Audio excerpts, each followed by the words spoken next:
창세기 33장 12절에서 20절까지 우리 한 목소리로 함께 봉독하겠습니다.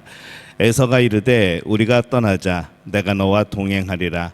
야곱이 그에게 이르되 내 주도 아시거니와 자식들은 연약하고 내게 있는 양떼와 소가 새끼를 데리고 있은즉 하루만 지나치게 몰면 모든 떼가 죽으리니 청하건대 내 주는 종보다 앞서가소서. 나는 앞에 가는 가축과 자식들의 걸음대로 천천히 인도하여 세일로 가서 내 주께 나가리이다. 에서가 이르되 내가 내 종 몇 사람을 내게 머물게 하리라. 야곱이 이르되 어찌하여 그리하리이까. 나로 내 주께 은혜를 얻게 하소서 하매 이날에 에서는 세일로 돌아가고 야곱은 숫곳에 이르러 자기를 위하여 집을 짓고 그의 가축을 위하여 우리간을 지었으므로 그 땅 이름을 숫곳이라 부르더라. 야곱이 밧단 아람에서부터 평안히 가나안 땅 세겜 성읍에 이르러 그 성읍 앞에 장막을 치고 그가 장막을 친 밭을 세겜의 아버지 하몰의 아들들의 손에서 백크시타에 샀으며 거기에 제단을 쌓고 이름을 엘 엘로이 이스라엘이라 불렀더라. 아멘.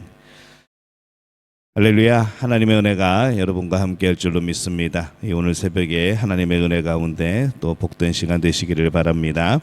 오늘은 이 야곱이 세겜으로 가는 그러한 내용을 담고 있습니다. 이 야곱은 형 에서와의 문제를 풀기 위해서 지금 세일로 가고 있습니다. 그 여정에 이 에서를 만나서 서로 극적인 상봉을 하고 또 화해를 이루었죠. 오늘 말씀의 12절에 보면은 에서가 이르되 우리가 떠나자 내가 너와 동행하리라 이렇게 말을 합니다. 이 에서는 자신의 집으로 오던 야곱을 만났으니까 당연히 자신의 집으로 야곱을 안내하고자 합니다. 근데 야곱이 정중하게 거절을 하죠. 13절에 보면은 야곱이 그에게 이르되 내 주도하시거니와 자식들은 연약하고 내게 있는 양떼와 소가 새끼를 데리고 있은즉 하루만 지나치게 몰면 모든 떼가 죽으리니. 그 다음에 14절에 청하건대 내 주는 종보다 앞서가소서. 나는 앞에 가는 가축과 자식들의 걸음대로 천천히 인도하여 세일로 가서 내 주께 나가리이다. 내 주는 종보다 앞서가소서라고 말을 합니다. 이 야곱은 자신들은 천천히 갈 테니까 먼저 가서 에서에게 먼저 돌아가라고 정중히 말하는 거죠. 이것을 어떻게 해석을 해야 될까 생각을 해보면요, 한 세 가지 정도로 우리가 생각해 볼 수 있을 겁니다. 세일에 갈 의향이 전혀 없으면서 에서를 속이는 것, 세일에 갈 의향이 없음을 정중히 이제 말하는 것, 그리고 실제 나중에 정말로 세일에 갔을 가능성, 우리가 이 세 가지를 다 생각해 보는 겁니다. 그런데 지금 이 야곱의 모습을 보면은 지금 야곱이 가야 되는 곳은 세일이 아니고 이제 가나안에 가기 위해서 지금 떠난 것이죠. 그래서 세 가지 다 가능성이 있지만은 세일에 갈 의향이 없음을 정중히 말하는 이제 그런 것이 제일 가능성이 높다고 생각이 되어집니다. 야곱은 지금 가나안에 가기 위하여서 하란을 떠났습니다. 그런데 이 세일로 가게 된 이유는 단 하나의 이 형의 문제를 해결하기 위해서인 것이죠. 그런데 이제 그 문제가 해결이 됩니다. 그렇다면 이제 세일에 갈 필요가 굳이 없습니다. 이미 이제 화해가 된 것이죠. 그래서 이 세일은 야곱과 전혀 상관없는 곳이기도 합니다. 가보지 않은 곳이기도 하고요. 또 헤브론에는 여전히 아버지 이삭이 있습니다. 그래서 그는 가나안에서 그의 젊은 시절을 보냈고 하나님께서 가나안을 약속의 땅으로 주셨고, 그래서 그가 이 세일에 갈 필요가 전혀 없습니다. 그는 하루빨리 가나안에 가고 싶었던 것이죠. 이 형 에서와의 문제가 풀렸기 때문에 이 세일에 간다고 하여도 그곳에서 한동안 머물다가 인사하고 다시 나오게 되는 이제 그거밖에 없는 겁니다. 그리고 세일은 또 거리가 멀었습니다. 그래서 그 긴 거리를 온 식구와 온 가축을 데리고 간다는 것도 굉장히 비효율적인 그런 상황이었죠. 게다가 그곳은 동물을 키우기에 적당한 곳도 아닙니다. 그러니 에서를 만났고 화해를 한 지금 이제 방향을 바꾸어서 가나안에 들어가는 것이 가장 알맞는 그런 이제 걸음이 되어지는 거죠. 야곱은 가나안으로 방향을 틉니다. 17절에 보면은 야곱은 숫곳에 이르러 자기를 위하여 집을 짓고 그의 가축을 위하여 우리간을 지었으므로 그 땅 이름을 숫곳이라 부르더라. 이 야곱은 숫곳에서 집을 짓습니다. 그러면 이곳에서 상당한 기간을 거주하였다는 그런 이야기가 되겠죠. 심지어는 동물을 위해서 또 우리도 지었습니다. 어떤 필요에 의해서인지는 몰라도 그는 그곳에서 한동안 머물러 해야 하는 것이죠. 그러나 그때도 그의 마음은 항상 어디에 있었는가? 가나안 땅에 있었습니다.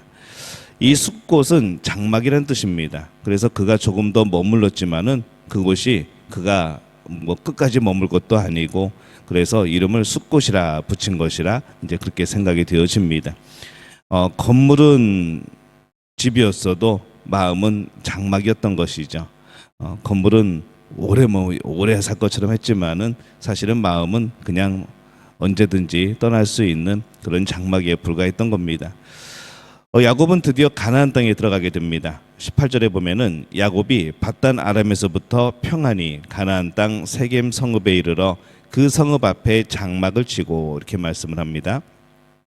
이 숫곳에 머물던 야곱은 힘을 내어서 이제 세겜 성읍에 이르게 됩니다. 이 하란에서 세겜으로 돌아왔던 할아버지 이 아브라함처럼 그는 하란에서 세겜으로 돌아온 것이죠. 그는 아브라함의 언약을 생각하고 있던 것이 분명합니다. 그래, 우리 할아버지 아브라함이 이 똑같은 길을 걸었었지 하면서 아마 생각했을 겁니다. 이 삼촌 라반과의 문제, 그리고 형 에서와의 문제라는 이 과거의 문제들이 해결이 되어지고, 이제 하나님께서 아브라함에게 주신 언약이라는 미래의 마음을 두고 나갈 수 있게 된 것이죠. 언약의 성취라는 미래를 위해서 아브라함이 걸었던 길을 그도 걷고 있습니다. 이삭이 아버지 아브라함의 발자취를 따라갔던 것과 참 비슷한 상황이 되어지는 거죠. 그래서 야곱은 여전히 아브라함의 발자취, 또 아브라함에게 주셨던 언약을 이어서 그도 따라가고 있는 겁니다. 19절에 보면은 그가 장막을 친 밭을 세겜의 아버지 하몰의 아들들의 손에서 백크시타에 샀으며, 이렇게 말씀을 합니다. 마치 아브라함이 헤브론에서 막벨라구를 산 것처럼 이 야곱은 가나안 땅 세겜 밭에서 밭을 산 것이죠. 이 가나안을 약속하신 하나님의 언약에 따른 그러한 또 발걸음을 똑같이 걷는 겁니다. 20절에 보면은 거기에 제단을 쌓고 그 이름을 엘 엘로헤 이스라엘이라 이렇게 불렀더라, 이렇게 말씀을 합니다. 아브라함이 세겜에서 제단을 쌓습니다. 야곱도 쌓습니다. 그 땅을 주신 하나님께 예배합니다. 이 엘 엘로헤 이스라엘은 하나님은 나의 하나님이다라는 뜻입니다.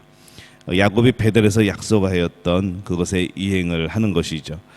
이 하나님은 야곱의 하나님이 되셔서 아브라함과 이삭에게 약속하신 그 언약을 이제 야곱을 통해서 이루어 가실 겁니다. 하나님께서 이제 야곱을 통해서 그 언약을 이루어 가실 것이기 때문에 야곱은 이스라엘 하나님이라고 고백할 수 있게 된 것이죠. 오늘 말씀에 야곱은 약속을 따라서 하란으로 돌아옵니다. 그 과정이 쉬운 여정은 아니었습니다. 풀어야 할 과거들이 있었고, 또 라반과의 과거에서 이 에서와의 과거에서 이제 모든 것이 벗어나게 된 그런 상황이죠. 이제 홀가분하게 미래로 걸어갈 수 있습니다. 과거에 붙잡혀 있으면 우리는 안 되는 것이죠. 하나님께서 야곱을 통해 이 가나안에서의 새 세상을 열어가실 겁니다. 그것을 가슴에 품고 야곱은 살아갔던 겁니다. 이 모든 신앙인에게는 그 사람을 통해 이루어 가시고자 하시는 하나님의 계획이 있습니다. 그 미래의 마음을 두고 하나님의 뜻을 우리가 이루어 가야 되는 것이죠. 과거는 좋은 일이든 나쁜 일이든 매여 있으면 안 됩니다. 그것을 거울 삼는 것이지 그것에 매여 있는 것은 안 됩니다. 오늘 내가 이루어 가야 하는 신앙의 길을 걸어가는 것이 중요합니다. 하나님이 나의 하나님이 되어야 하는 것이죠. 이 하나님이 나의 하나님이 되신다. 엘 엘로헤 이스라엘.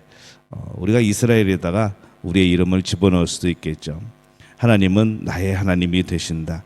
이 고백이 오늘 우리 믿음 가족들의 고백이 되어주시기를 바랍니다. 그 누군가의 하나님이 아니라 나의 하나님, 그 하나님은 나의 하나님이 되신다. 오늘 이 믿음을 가지고, 이 고백을 가지고 진정한 하나님의 마음을 알게 되어지는 우리 믿음의 가족들이 되어주시기를 예수님의 이름으로 축원합니다.